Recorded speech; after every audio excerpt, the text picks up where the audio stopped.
How to check order on Facebook. Hello everyone, welcome back to another tutorial. In this video, I'm going to show you guys how to easily check for your order history on Facebook. But before getting started, make sure to head down below to give this video a like and subscribe to the channel. Now, let's continue. First thing you want to do is open up your Facebook and make sure that you are logged into your account. From here, you just want to head over to your menu section at the top right corner, and once you get to your menu, scroll down until you see Settings and Privacy. Tap on this drop down.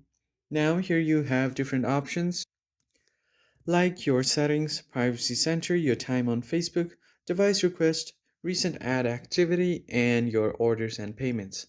Tap on this option. Now it will directly take you to your orders and payment section on Facebook. Here you have different options like your payment information, your subscription, your delivery info, and other payment methods.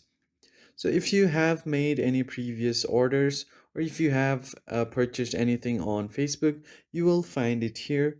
And if you want to check your current card, on the top right corner, you will see this little card icon. Just tap on it.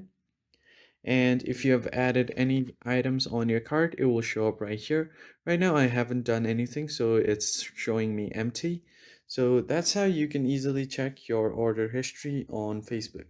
If you found this video helpful, hit the like, share, and subscribe button. I'll see you guys on the next one.